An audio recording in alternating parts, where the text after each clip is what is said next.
नमस्कार। हमारी कुंडली में लग्न बहुत महत्वपूर्ण है। और लग्न क्या बताता है?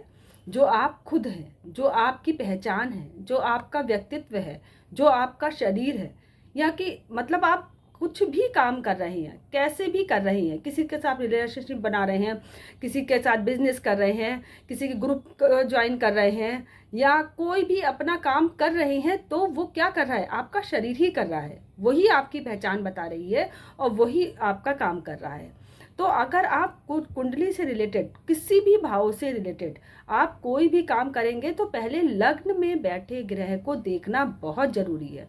क्योंकि उस काम के लिए आपके अंदर के जो इमोशंस हैं, जो भावना है, वो आप उसी भाव से अपना काम करते हैं।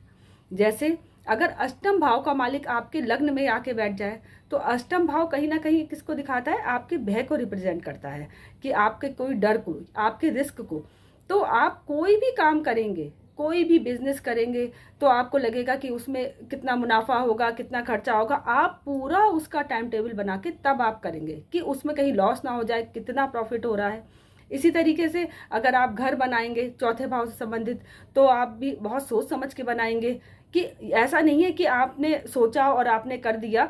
तो आप हर बात को बहुत डीपली सोचेंगे कि हम किस तरीके से, ताकि हमें आगे नुकसान ना हो, और किसी भी तरीके की कोई भी इसमें ऐसी गुंजाइश ना हो जो कि हमें आगे परेशानी पैदा करे। अब चाहे आप वो ट्रैवल कर रहे हो 9वें भाव से संबंधित, चाहे आप किसी ग्रुप में जा रहे हो 11वें भाव से संबंधित, किसी भी तरीके का आप कुछ करेंगे, तो आपके मन में एक डर की भावना, एक रिस्क वाली भावना वो हमेशा रहेगी। इसी तरीके से अगर 10वें भाव का स्वामी लग्न में आ जाए, तो 10वां भाव किसका है? कर्म का है। तो हर भाव से संबंधित आपको ये लगेगा कि आपको उसके लिए काम करना है, आपके अंदर वो भावना रहेगी। अब चाहे आप दूसरे भाव को ले लीजिए, तो अब आप कहेंगे कि दूसरा भाव किसका है? फैमिली क्या है? तो अब आप सोचेंगे मैं उसके लिए काम करूं, जिस किस तरीके से करूं। अब ये बैठा ग्रह बताएगा कि अच्छी कंडीशन में या खराब कंडीशन में, तो आप काम उसी तरीके से करेंगे।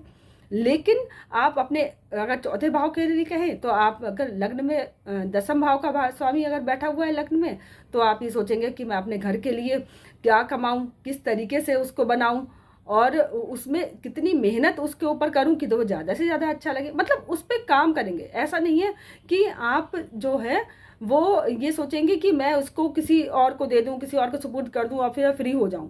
फ्री नहीं हो पाएंगे आप कहीं से भी। क्यों? क्योंकि कर्म का भाव का स्वामी आपके लग्न में आ गया है। तो आप अगर कोई भी काम करेंगे, कुछ भी आप सोचेंगे, तो उसमें काम की महत्ता सबसे पहले होगी। इसी तरीके से अगर 7वें का स्वामी आ गया है लग्न में, तो 7वां क्या है? आपके पूरे सोशल सर्किल का भी है, आपके स्पाउस का भी है। तो आप कुछ भी अगर करेंगे, तो आपको ये लगेगा कि नहीं, इसमें स्पाउस की सहमति होना या उससे राय लेना, चाहे वो कोई भी भाव हो, वो बहुत जरूरी होगा। तो लग्न में बैठा ग्रह ये बताता है कि आपके अंदर भाव किस चीज का है, आप किस तरीके से कोई भी काम करेंगे, कौन सी रिलेशनशिप निभाएंगे, या अपने सोशल सर्किल में या किसी भी तरीके से वो आप किस तरीके से उसको अंजाम देंगे। ये लग्न में बैठा ग्रह आपको बताता है। धन्यवाद।